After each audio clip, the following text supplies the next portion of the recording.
Միայն թե գոյից առավել է հայ լինելը,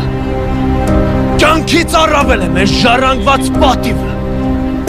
հայ լինելու ու չծնկելու, չթրկանալու, անցյալը չուրանալու պատիվը։ Ուղեք ձեր մեջքը, քանզի դուք հայ եք, դուք հայ եք, մի փախչեք ինքներդ ձեզնից ու ձեր ճակատագրից։ Հայ լինելը հարստություն է, վեհություն, պատիվ, հանջնջելի կնիկ։ Եվ ինչու ոչ, մեր բոլորի խաչն ու թուլությունն, որ կտակվել է մեզ Աստծուց։ Եվ ամոթ նրան, ով կփախչի իր ինքնությունից։